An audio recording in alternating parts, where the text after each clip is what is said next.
প্রায় ১ লক্ষ পরিবারকে আমরা চিহ্নিত করেছি কম বেশি কোনো কোনো জেলায়। এগুলো আগামী ৩ মাস তাদেরকে আমরা কিছু সহায়তা দান করব আমাদের মন্ত্রণালয় থেকে। আমরা আর্থিক সহায়তা দিব এবং কিছু খাদ্য দিব আমরা সেই অঞ্চলে।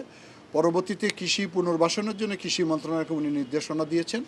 আর পানি সম্পদ মন্ত্রণালয় এ ব্যাপারে ওনারা কাজ করছেন। ওনাদের বিষয়ে যাতে ভবিষ্যতে এই যে বারবার হাওড়া অঞ্চলে যে ক্ষতি হচ্ছে, এটি একটি গবেষণার বিষয় কিন্তু।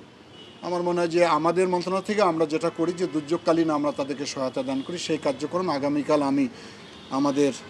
আমি কৃষি মন্ত্রণালয়ের মাননীয় মন্ত্রী, আমাদের অর্থ উপদেষ্টা এবং আমাদের প্রিন্সিপাল সেক্রেটারি, আমরা 4 জনে যাচ্ছি সুনামগঞ্জে।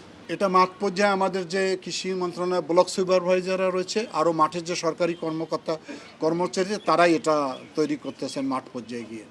আর উনি যেটা একটা গুরুত্বপূর্ণ কথা জিজ্ঞাসা করেছেন সেটা হলো বজ্রপাত। সাম্প্রতিক কয়েক বছর ধরে এটা ভয়াবহ আকার ধারণ করেছে, এবছরও হচ্ছে। আমরা এখানে কৃষকরা যাতে ওই সময় বিশেষ করে যারা ধান কাটা অবস্থায় থাকেন তাদেরকে আমরা শেল্টার বানাবো আগামী বছর। এইটা আমরা আজকে জেলা প্রশাসকদের বলছি, ওনারা অ্যাসেসমেন্ট করবেন। হাওড় এবং উত্তর অঞ্চলে এটা ব্যাপকভাবে হয়। আমরা সেখানে শেল্টার বানাবো এবং সেখানে আমরা টাওয়ার করে দিব যাতে বজ্রপাতে নিরোধ হয় এবং তারা ওই সময় আশ্রয় নিতে পারে, এবং সেখানে আমরা সাইরেন দিয়ে সমস্ত কৃষককে আমরা অ্যালার্ট করে তুলব। দুর্যোগ শুরু হওয়ার পূর্বকালীন আমরা কিছু সতর্কবাণী দিয়ে থাকি।